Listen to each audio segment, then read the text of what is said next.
I did a recording on God, and I asked the question, what do atheists think? Do they think that do they believe that God doesn't exist? And are they looking at God as this being in the sky? Or is it that they don't believe in powers greater than themselves? So I guess the atheists didn't like the things that I was saying about God. So they responded like, oh, this person doesn't know what she's talking about, this, that, another. And it was actually quite funny to me because one person said, everything that you said was wrong. So I said, okay, I don't really remember saying anything. I was really expressing my feelings about God. So I was saying, okay, let me listen to this again. So I listened to it again. And what I found very funny was how many pauses I had in the audio. I'm like laughing, giggling, because I was thinking and I would stop to think about what I wanted to say. Or I would say a thought and then it would lead me to think something else. And I guess I was filtering myself. So there were a lot of pauses in that I didn't really want to actually edit out. And plus, I just want to keep it as real as possible. I mean, eventually I probably will start editing. Can I speak? Editing them, but I just didn't want to do that. So anyway, that part was funny to me. And then so someone else, I appreciated actually all of the comments anyway. I had no problem with anybody responding back. One of the comments, I did understand what they were saying because they were like, none of this makes sense. It just sounds like catchphrases.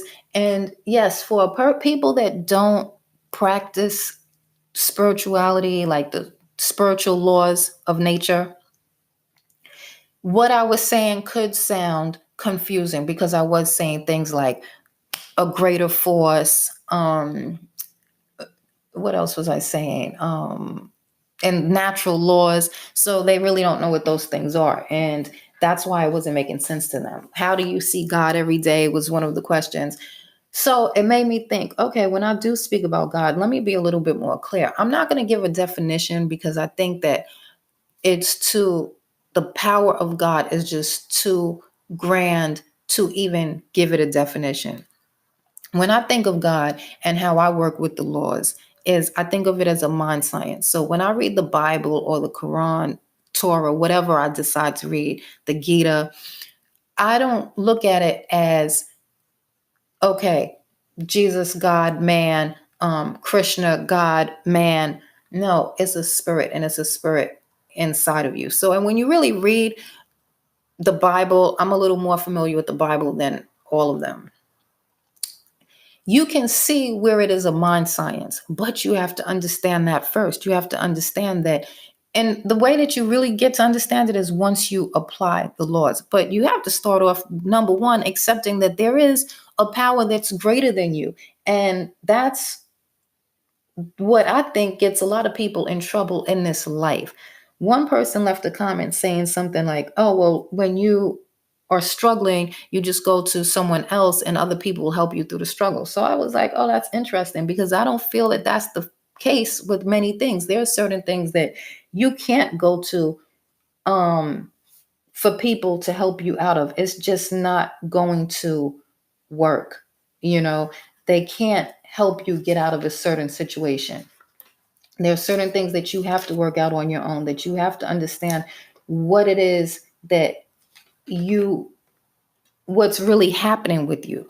Because, for example, if you're very angry with someone and you might hold this anger for years, how does a person help you get out of it? How does somebody help you get out of it? That's something that you really have to get out of yourself. And how do you get out of it yourself? You need to have certain steps. So if you make yourself the highest authority and you just are going by what the majority of society says, you might say to yourself, well, I don't have to forgive this person and I have a right to be mad at them. Because that would be what generally people say. Oh, you have a right. We hear it in conversation. People say, oh, if somebody did that to me, I would never forgive them. Or, oh, yes, I would be mad about that also. But when you take a spiritual approach to life, as soon as you're angry about something, you already know that you're out of order. You're not in alignment with where you should be. Being that I'm a yoga instructor, That's one of the things that yoga is about. It's about your getting in alignment with God. It's your oneness with God. So if you're just going to yoga and you're just doing the asanas, you're missing out on a lot of the yoga practice, and really the bulk of the yoga practice. And even that idea of that somebody will help you out of the struggle. If you're always depending on somebody else to keep you happy, someone else to encourage you or get you out of trouble, you're going to live in a perpetual state of weakness and disappointment. It's hard to find happiness going through life that type of way. Yeah, so when I think about God, I think of the mind science of it. I think of principles that are unchangeable. And the reason why I can say I see God every day is because when I apply those spiritual laws, what is promised to me from applying the law, I always see it. So that's how I have to say I see God. I see God when the sun rises every day and when it sets. These are things that are not, man is not controlling that. So that's a power greater than ourselves. You look at nature, and it's like if you observe nature, it's very hard for you.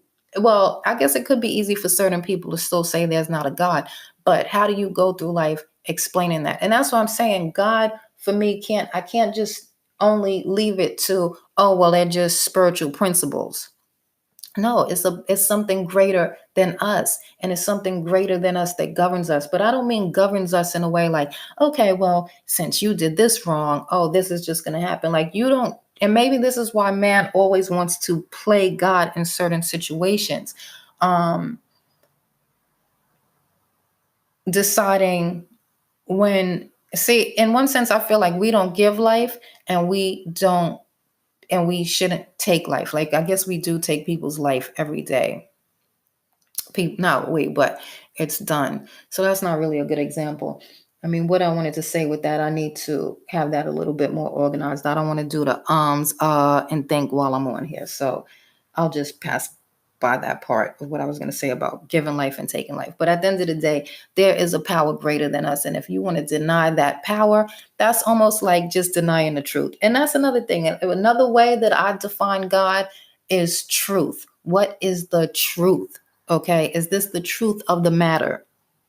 So, and this is why I say for me to get on here and then define what God is. But what I will say is that for me, there's definitely a God. Now, if someone wants to be atheist, they can be atheist. But I just wonder what type of life is that like? And a lot of times people that claim to be atheists, they're always angry. I don't meet that many happy atheists. I don't meet that many atheists that I see walking with a lot of power. And I'm not saying that believers, people that believe in God, walk with all of this power, because someone can believe that there's a God, but they don't apply the natural laws, the spiritual laws. So I wonder if they really actually see the working of God in their life, working of these laws. So I can see where it would get confusing because there's so many ideas in the world of what God is. But those of us that take a spiritual practice, you can't say to us that there isn't a God, because we see that when we put these things into action, we see the results, and we see that they're winning results, that we always win. You never lose. You can't lose when you decide to forgive when you're angry, or even to understand why you're angry. That's what a spiritual practice does. It helps you get in touch with what is really going on, the reason behind your actions. Um,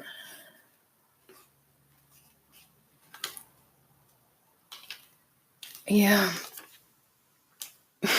And so now I'm doing what I said I didn't want to do anyway, when I was talking about the reason behind the actions.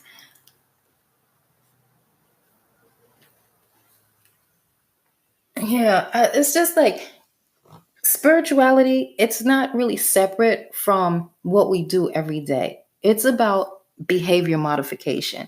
So that's what I'm saying again about how do you modify your behavior if you're the highest authority in your life? You're going to always feel that you're right. It's nothing to measure yourself against. So when will you ever be wrong? You're always going to say, I'm right in this action that I took. I'm right in this. And that's where you can't be the best that you can be.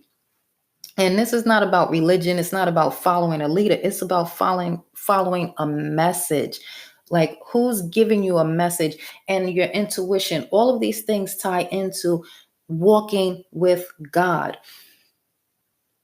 When you have a spiritual practice, you're going to stop following others. You're going to connect to yourself. That's what my idea of spending time with God is. And if you keep letting other people's opinions drive your decisions, you're always going to wonder who you are.